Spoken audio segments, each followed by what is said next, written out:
Well, hello everybody. My name is Sarah, and this is Pearls of Wisdom and Food with Clean Intermittent Fasting. And today is Black Friday. So, what makes this a special day?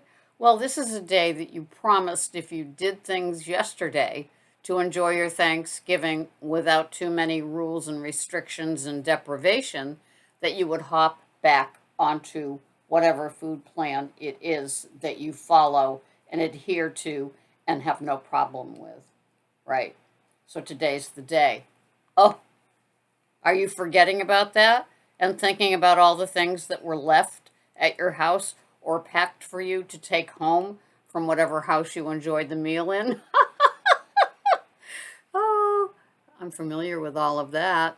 So today might be a kind of easing into back into your food program. Don't beat yourself up. You know, it yesterday was Thanksgiving. We're surrounded by food and the no-nos and the things that we probably shouldn't have. Lord knows, as a cashier yesterday, I checked out hundreds and hundreds and hundreds of dollars worth of nummies that people probably wouldn't ever think of bringing into their house.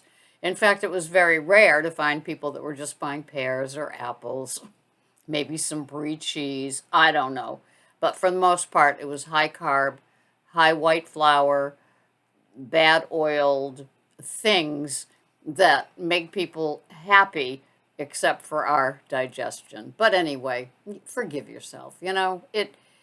This is what we do. We are people celebrating Thanksgiving, and it is a food fest. And if you don't have leftovers, how come?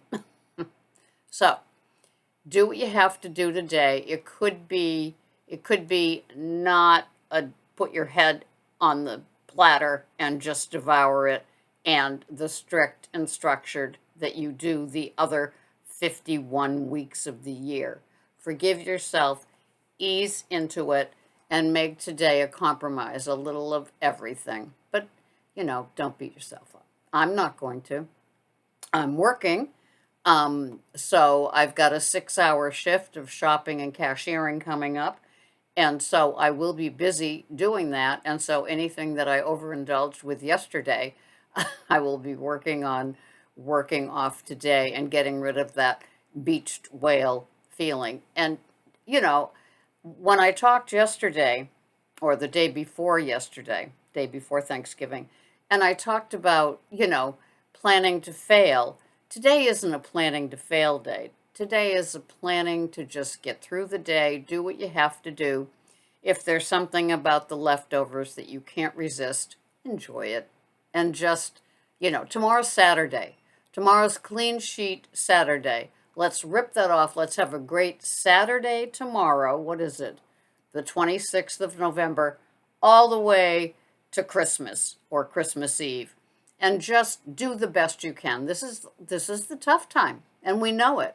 So we don't want to plan to fail by any means, but we do want to plan to at least have some some normalcy or consistency or whatever it is that works for your program in place. For me, it's the clean intermittent fasting and the OMAD. I know if there's something that has to go into the OMAD, it will. And I don't have it at 9 in the morning because I can't resist one more minute, even though things sing out to me. But I will open my window today, like I do every other day, after clean intermittent fasting with just my element unflavored water in my to start off my day, my black only coffee, to just go through the day, and at 2 o'clock I will enjoy my OMAD today. And it just works for me, and I love it. That's why I love it, is because there is no deprivation. It's restricted in the sense of the clean intermittent fast, which to me is the most freeing thing. It is not something that is punishing to me at all. It just makes it so easy. So when I get to my OMAD, I can enjoy it, be it an apple, be it an orange, be it a little sampling of something in a bowl or something that is a slice of. It's just how I operate, and it continues to work for me today. This is my maintenance, and this is how I do it. I was strict and very structured keto. I was 2MAD, then I was OMAD, then I got to the clean intermittent fasting, and I kind of stopped doing the keto and allowing some of the other foods that I hadn't had for years back into my life. And it wasn't a test, it was just, will this work? Part of the journey. And it has worked, and I do enjoy it, and I don't feel that I'm at a loss for anything. If there's something that I have to have, into the OMAD it goes, and that continues to work for me. This particular phase of clean intermittent fasting with OMAD with no restrictions on what the food is has worked for me for the last 6 or 7 months. So I'm feeling pretty secure and confident about it, and I will continue to do it. So I'm here to say it's boring, it's consistent, but this is what I do, and this is what works. And I try to encourage all of you. I know that this is a channel for older people like me, for the most part. And we find that even at our age, shock and horror, that we can actually enjoy some of those foods again. We can actually maintain our weight or even lose something. I lost a pound last month. I'll take it. I weigh myself once a month, usually on the first of the month, and I put it in my little green book over there. And there it sits, and there I know. And that is part of it. It's like my honesty jeans. I'm wearing my honesty jeans today. They fit after eating yesterday. And so that's a good thing, right? I didn't have to pull out something I haven't worn in years because I ate so much that nothing fits. It's not like that. With the OMAD, I can enjoy, just like I did yesterday, just how I plan to do it today. It wasn't held at my house. So I do have leftovers that I will be having, that being Brussels sprouts, sweet potatoes, and a little onion casserole that Greg and I will share today. And that's it. We'll have it with a piece of protein, probably something like a pub burger, maybe a little pork chop. I'm pretty simple when it comes to cooking.